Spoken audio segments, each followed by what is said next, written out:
Hi friends, good evening. Welcome to మన market Telugu. Market ఎప్పుడు ఒకే స్పీడ్లో ప్రయాణం చేయదు. ఒక ఫాస్ట్ ట్రెండ్ మధ్యలో సడన్గా ప్రైస్ పాజ్ అవ్వడం మీరు అబ్జర్వ్ చేశారా?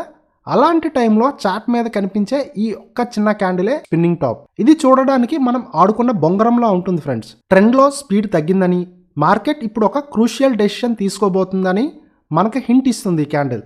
దీని వెనకున్న ప్రొఫెషనల్ లాజిక్ని ఇప్పుడు బ్రేక్ డౌన్ చేద్దాం. స్పిన్నింగ్ టాప్ క్యాండిల్ని చార్ట్లో ఐడెంటిఫై చేయడం చాలా సింపుల్ అండి. దీనికి స్మాల్ బాడీ ఉంటుంది, above and below equal wicks ఉంటాయి.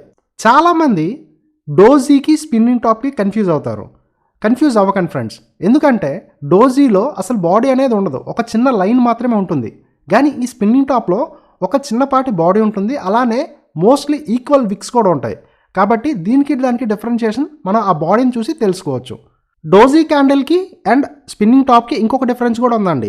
డోజీ క్యాండిల్ ఎప్పుడైతే చార్ట్లో ఫామ్ అవుతుందో అది ఒక ఇండెసిషన్నెస్ని మనకి చూపిస్తుంది. కానీ స్పిన్నింగ్ టాప్ అలా కాదండి. స్పిన్నింగ్ టాప్స్ ఎప్పుడూ కూడా క్రూషియల్ డెసిషన్ ఏరియాస్ దగ్గర ఫామ్ అవుతాయి. అంటే మార్కెట్ కొంచెం ఆగి నెక్స్ట్ మూవ్ కోసం వెయిట్ చేస్తుందని మనకి హింట్ ఇస్తుంది. సో రెండింటికి డిఫరెన్స్ మీకు అర్థమైంది కదండి.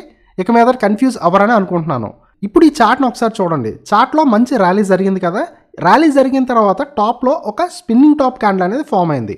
ఇప్పుడు మీకు ఒక చిన్న హోంవర్క్. ఈ స్పిన్నింగ్ టాప్ క్యాండిల్ తర్వాత మార్కెట్ టువర్డ్స్ అబౌవ్ ట్రావెల్ చేసిందా, టువర్డ్స్ డౌన్ సైడ్ ట్రావెల్ చేసిందని మీరు అనుకుంటున్నారో కామెంట్స్లో చెప్పండి. దీని ఆన్సర్ని రేపు మన కమ్యూనిటీ ట్యాబ్లో పోస్ట్ చేస్తాను.